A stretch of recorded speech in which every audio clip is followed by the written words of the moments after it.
Hello viewers, I'm your host Chandrakala Chaudhary with another episode of South Asia Focus. Nepal's Prime Minister KP Sharma Oli made an official visit to India to strengthen bilateral ties. Being close neighbours, the two countries are working on to strengthen border checkposts and streamline the trade and development between them. A report.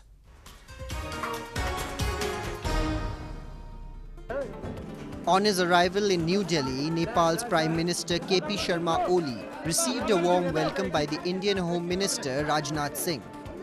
Oli, who made his first foreign visit since assuming office in February this year, met his Indian counterpart Narendra Modi, held talks to strengthen the partnership between the two countries. Pacts related to agriculture, research and development, education and training, exploring the possibility of inland water navigation up to Indian ports from Nepal and expansion of Indian rail up to Kathmandu from the country's border have been agreed by both sides.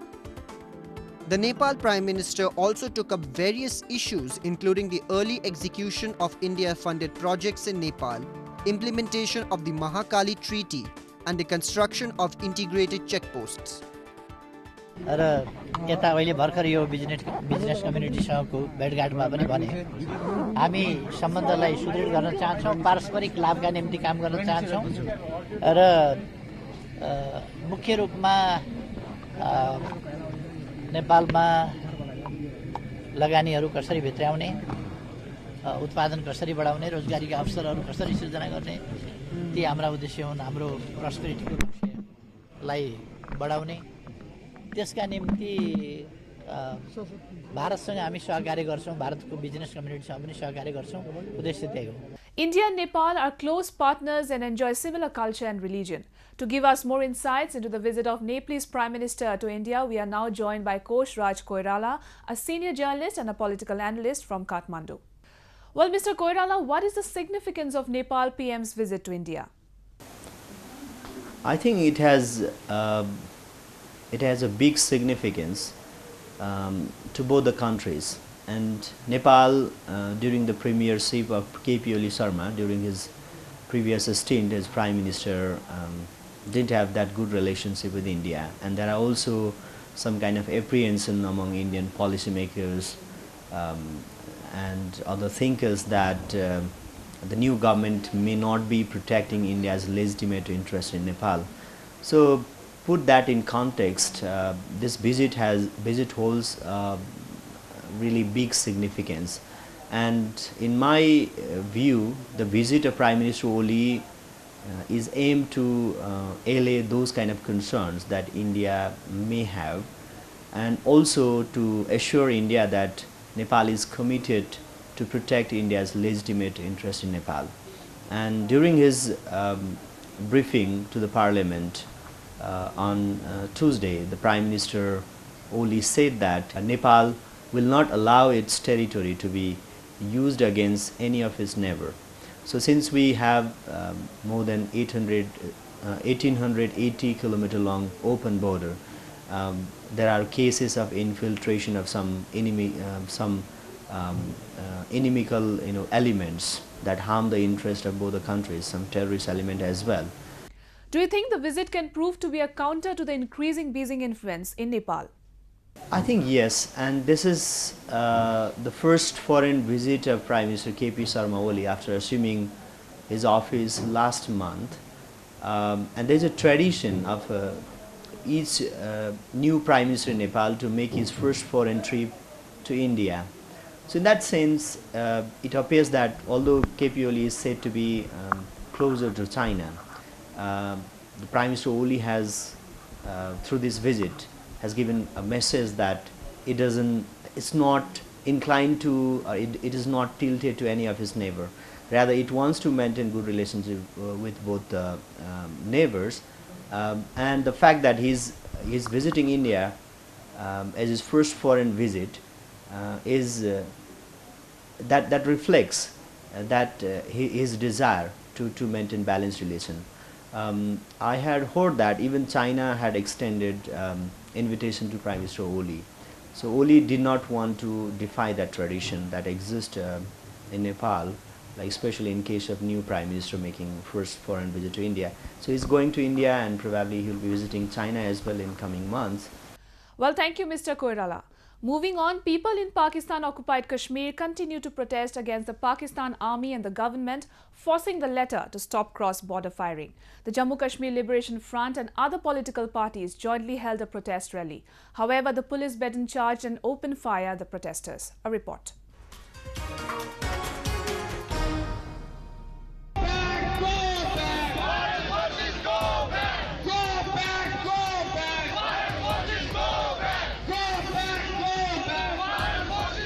People in Pakistan-occupied Kashmir continue to protest against the Pakistan Army and the government, forcing the latter to stop cross-border firing.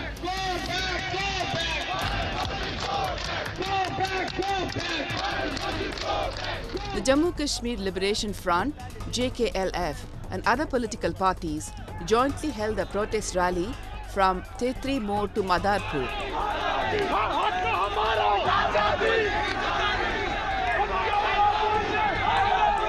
The police carried out a baton charge and opened fire on the protesters. In retaliation, locals attacked army posts and set them on fire. In Muzaffarabad, inhabitants carried out a protest against police and army brutality. Pakistan की खुफिया अदारे और एजेंसियां नकियाल के मकाम पर cease fire line के ऊपर जो एक्शन कमेटी बैठी हुई है उसको कहा जा रहा है कि आप हिंदुस्तान के खिलाफ एहतजाज न करें, उसको कहा जा रहा है कि आप कंट्रोल लाइन पर गोलाबारी के खिलाफ एहतजाज न करें और उन पर दबाव डाला जा रहा है। इन्हीं दबाव के नतीजे में पुलिस ने वहाँ लाठीचार्ज किया और लोगों को जख्मी किया।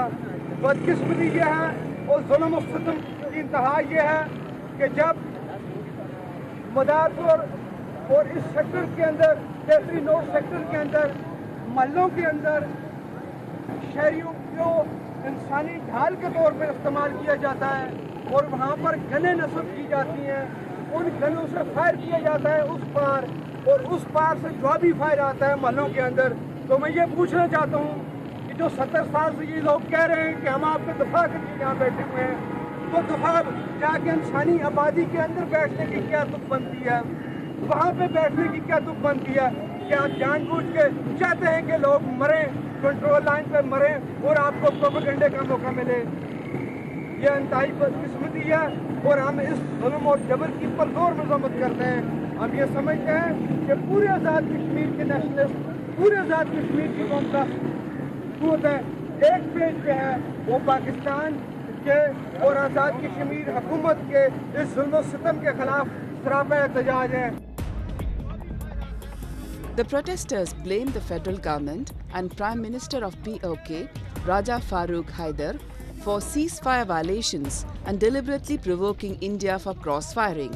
They also blamed the Pakistan Army for using civilians as human shields. आप बताएं कि एक इंच रकबा भी इंडिया से ले सकी पाकिस्तानी फौज नहीं ले सकी है और आइंदा भी ये नहीं ले सकेगी। और फिर हमें ये कहा जाता है कि भाई इंडिया ने तो वहाँ पे गोलाबारी नहीं की, फारूक हैदर को इस बात की तकलीफ है कि इंडिया उस मार्ग पर फायरिंग करता ताकि इन्हें प्रोपेगेंडा का मौका मिलता। अफसोस है आपकी सोच पर और आपकी जो है ना इस अप्रोच पर, सैनी अप्रोच पर कि आप जो है ना यहाँ लोगों को मरवा कर उनकी लाशों पर सियासत करना चाहते हैं। On March 16, similar protests were held in the Poonch area of POK, in which 2 political activists were killed in police firing and many were seriously injured. The people in POK are fed up with Pakistan's brutalities as they remain victims of atrocities by army and terrorists.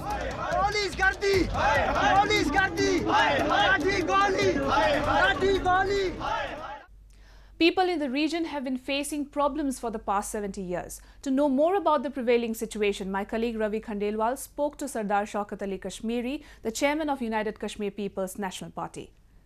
Shaukat sir, if we talk about the situation, the human rights situation in Pakistan-occupied Kashmir, is not very good. So what is the actual situation there? First of all, I would ask you, look, in Pakistan, where there is some kind of civil institutions like judiciary, like there are many human rights organizations operating there. There is one parliament that is constitutionally empowered to amend the constitution. There is a Senate. We are living under Pakistani periphery.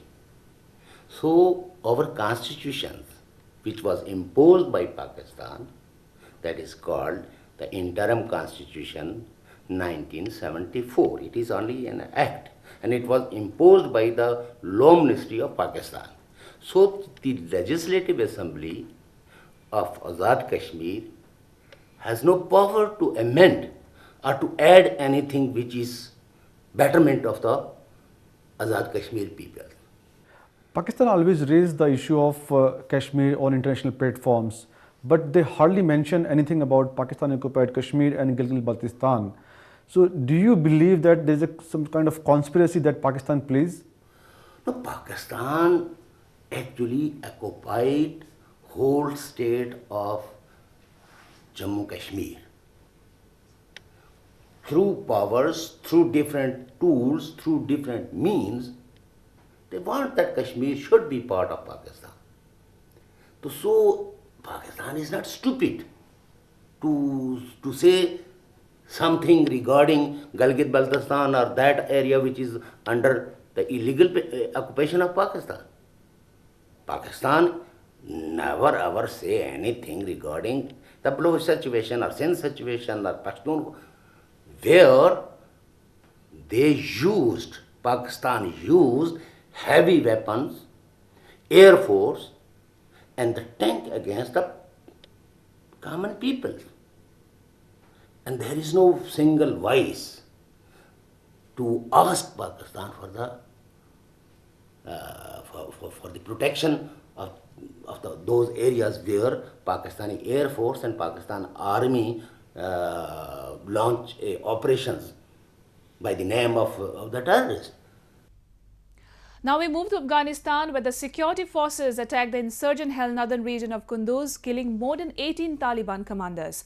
While the government has hailed the move, political analysts believe that the attack could prove to be a hurdle in bringing the Taliban to the table for peace talks. A report.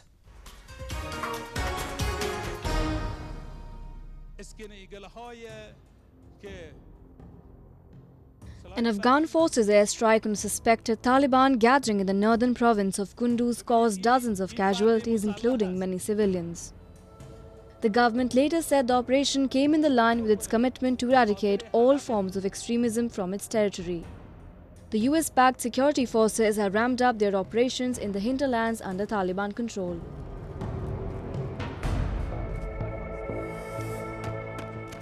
که 18 نفر از قماندانان دست اول یزیا که اکثر یزیاها خارجی ها بودند در اینجا کشته شدند و 12 نفر یزیاها زخمی شدند.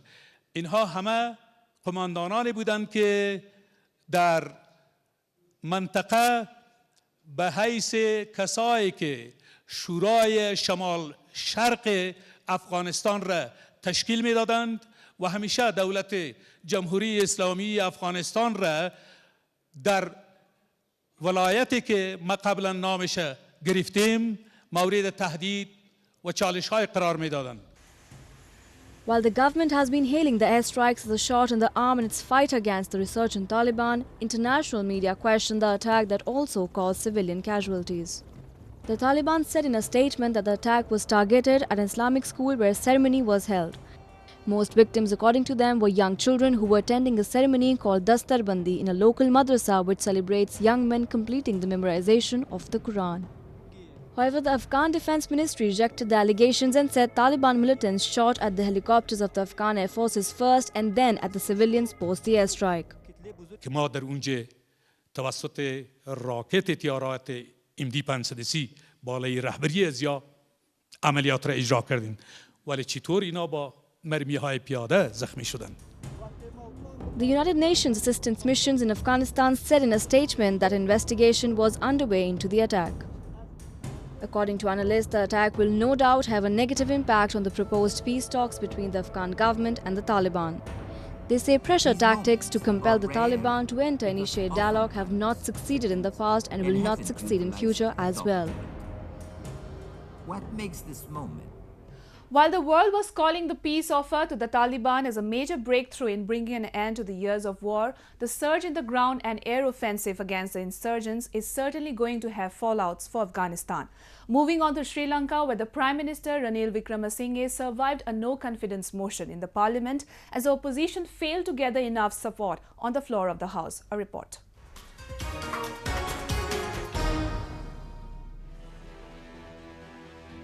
In a 225-member parliament of Sri Lanka, Prime Minister Ranil Wickeremesinghe, who also leads the United Nations Party, escaped a no-confidence motion after securing 122 votes against 76 secured by the opposition.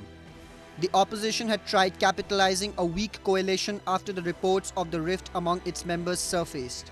It was enforced by the local election results in which the ruling coalition parties UNP and SLFP had fought the elections separately, however, had lost comprehensively to Rajapakse-backed parties. Although Wickeremesinghe has found some respite after winning the motion, the political instability prevailing in the country and stirred by the opposition may damage its reform agenda. Opposition still feels that they have an edge over Prime Minister's party as it believes the rift between the coalition members of the government is not covering up soon. මේ ඡන්දෙන් ඉතාම ප්‍රධාන ජයග්‍රහණ කීපයක් ගත්තා. පළවෙනි එක තමයි ආණ්ඩුවේ 3 නැති කළා 76ක ඡන්ද ප්‍රමාණයක් ඒකාබද්ධ විපක්ෂය තුල අපි ගත්තා. දෙවෙනි එක තමයි අග්‍රාමාත්‍යවරයාට ඇතුලේ තියෙන අර්බුදය ඉවර වෙලා නැහැ. ඔහු දීපු පොරොන්දු ඉටු කරන්න ඕන. ඒ පොරොන්දු ඉටු නොකරොත් නැවතත් ඒ අර්බුදය ඉස්මතු වෙන එක බලකවන්න බෑ. තුන්වෙනි එක තමයි ජනාධිපතිවරයා යටතේ හිටපු ශ්‍රී ලංකා නිදහස් පක්ෂය ඒකේ කණ්ඩායමක් ඒකාබද්ධ විපක්ෂය සමග එකට වැඩ කරන්න පාර්ලිමේන්තුව තුල තත්ත්වය නිර්මාණය කළා. මේවා අපට ලැබිච්ච ජයග්‍රහණ. President Maithripala Sirisena's Sri Lanka Freedom Party was split over the vote, with only 16 of its 42 lawmakers who support the government voting for Prime Minister. Some 26 legislators, many from the SLFP, were absent. ඒකාබද්ධ විපක්ෂය ජයග්‍රහණය කළා. බොහොම පැහැදිලිව. ඔය අගමැතිවරයාගේ එක බේරගත්ත යා. නමුත් අපිට අපි වශයෙන් අපි ගත්තොත් අද සියලු දෙනාම එකතු වෙලා ඡන්දෙ දුන්නා නම් ශ්‍රී ලංකා නිදහස් පක්ෂේ මේ රිසල්ට්ස් නෙමෙයි තියෙන්නේ. ඊට වඩා වෙනස්. A ruling coalition member who supported the motion said Prime Minister had addressed the issue that created the rift amongst the members. ඔව් අපි විශ්වාස භංගයක් ගේන්න ඕන කිව්වා ප්‍රතිසංවිධානය නොකරනවා නා. ප්‍රතිසංවිධානය කරනවානේ. අපේ වෙන ප්‍රශ්න නෙවෙයි තියෙන්නේ. අපිට තියෙන පක්ෂේ. Wickeremesinghe has faced criticism for failing to deliver on the economic growth, which slumped to a 16-year low of 3.1% last year, its worst since a recession in 2001. The rupee currency is hovering at a record low.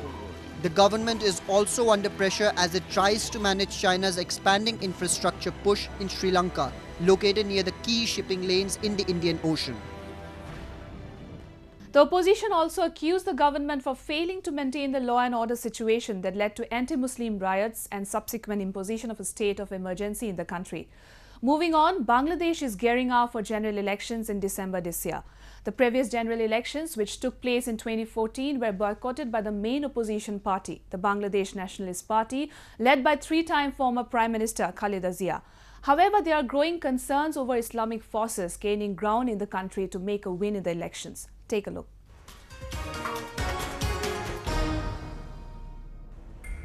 As Bangladesh gears up for the general elections to be held in December this year, the Islamic forces in the country have started gaining ground. The Khaleda Zia-led Bangladesh Nationalist Party or BNP, in alliance with Jamaat-e-Islami and other Islamic fundamentalist groups, are making attempts to root out the Sheikh Hasina-led Awami League. Experts believe that the Jamaat-e-Islami has committed war crimes during the 1971 Liberation War and killed 3 million people in the name of Islam. Around 500,000 women were reportedly violated by the Pakistan Army and their collaborators. The rise of Islamic militancy, terrorism in the name of Islam, that is being perpetrated by Jamaat-e-Islami, Hifazat-e-Islam, and backed by BNP, one of the largest political party of Bangladesh. Because of BNP, this Jamaat-e-Islami and Hifazat-e-Islam, as well as other, fundamentalist and extremist groups became so violent, and we have seen their violence starting from February 2013. Experts sitting offshore are also concerned over the growing alliance of the BNP and Islamic fundamentalists, as they believe the perpetrators of 1971 are still stronger than pro-liberation forces. The Jamaat-e-Islami ideology has formed the seedbed, the foundation for the emergence of extremist and terrorist groups in Bangladesh. If not for Jamaat-e-Islami, so many people would not have been radicalized. And we have seen the emergence of JMB, Jamiatul Mujahideen Bangladesh, Hujibi, Harakatul Jihadi Islami Bangladesh, a number of other groups. The rise of Islamic forces in Bangladesh not only affects the common people in the country, but also raises concern for the fragile neighborhood. BNP Jamaat-led coalition governments in the past had provided shelter, funds and training to secessionist insurgent groups of northeastern India. A BNP return to power would mean New Delhi facing a hostile government in Dhaka, as it would again allow anti-India groups to gain ground on Bangladesh soil. Numerous reports of violence surfacing against the minorities are also said to have been fueled by radical Islamist groups present in the country. Moving on to India, where the state of Jammu and Kashmir celebrates the Tulip Festival in the season of the year. Thousands of visitors from India and around the world travel Srinagar every year just to see the unraveling of this beautiful phenomenon. Have a look.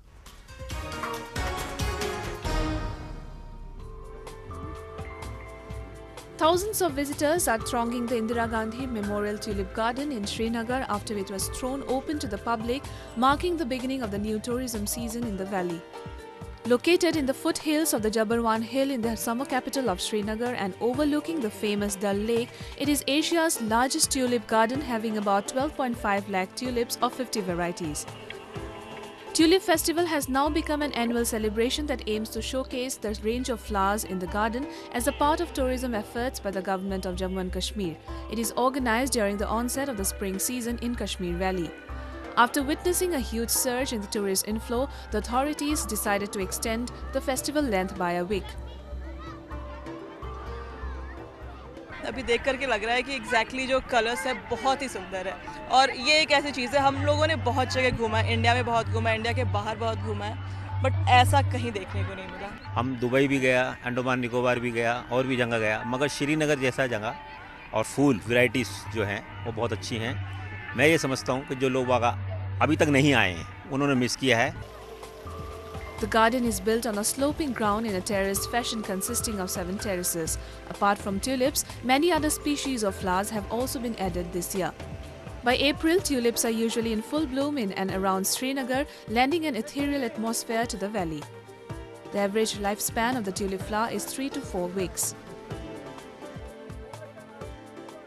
ये जो tulip garden है हमारी economy के लिए particularly Kashmir की economy के लिए एक यूनिक सेलिंग पॉइंट बना है जो इसका पर्पस बेसिक पर्पस जो था क्रिएशन का कि कश्मीर में जो टूरिज़्म प्रीपोन हो नॉर्मली यहाँ पे टूरिस्ट जो ऑनसेट जो टूरिस्ट फ्लो स्टार्ट होता था in the month of May अब आप देखेंगे because of tulip garden March April में काफ़ी फ्लो है टूरिस्ट का that means Earlier known as Siraj Bagh, the Indira Gandhi Memorial Tulip Garden was opened in 2008. The garden since then has witnessed several modifications brought in to enhance its beauty. This year, more green space has been created and several new fountains have been installed in the garden. A water channel could also be seen running through the terraces, adding to the beauty of the garden. The Valley of Kashmir, which has been dubbed by many as paradise on earth, is one of the favorite destinations of tourists across the globe. With that, we come to the end of this week's episode. See you next week. Take care and goodbye.